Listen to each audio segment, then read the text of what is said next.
ಕೇರಳದ ಮಳೆಗೆ ಕಾವೇರಿ ಕೊಳ್ಳದ ಕಬಿನಿ ಡ್ಯಾಂ ಭರ್ತಿ. ರಾಜ್ಯ ಸರ್ಕಾರಕ್ಕೆ ಟೆನ್ಷನ್ ತಗ್ಗಿಸಿದ ವರುಣ. ರಾಜ್ಯದ ರೈತರ ಹಿತ ಕಾಯುತ್ತೇವೆ ಎಂದ ಸಿಎಂ ಡಿಕೆಶಿ.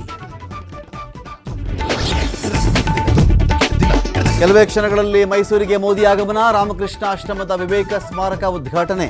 ಮೋದಿ ಆಗಮನ ಹಿನ್ನೆಲೆ ಮೈಸೂರಲ್ಲಿ ಪೊಲೀಸ್ ಬಿಗಿ ಭದ್ರತೆ. ಮತ್ತೆ ತಡರಾತ್ರಿ ಪ್ರಧಾನಿ ಮೋದಿ ವಿಡಿಯೋ ಪೋಸ್ಟ್. ನನಗೆ ಬೈದ ತುಂಟ ಮಕ್ಕಳನ್ನ ಕ್ಷಮಿಸುವೆ, ಹಾಗೆಲ್ಲ ಬೈಬೇಡಿ, ಬನ್ನಿ ದೇಶ ಕಟ್ಟೋಣ ಎಂದ ಪ್ರಧಾನಿ.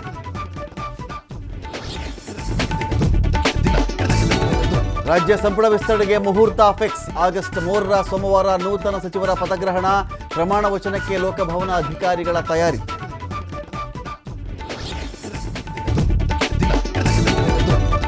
ವಿದೇಶಿ ವಿದ್ಯಾರ್ಥಿಗಳಿಗೆ ಡೊನಾಲ್ಡ್ ಟ್ರಂಪ್ ಶಾಕ್. ವೀಸಾಗೆ 95 ಲಕ್ಷ ವಿಧಿಸಲು ಮುಂದಾದ ಅಮೆರಿಕ. ಯುಎಸ್ಎನಲ್ಲೇ ಕೆಲಸ ಬೇಕಾದರೆ ಕಟ್ಟಬೇಕು ಭಾರಿ ಹಣ.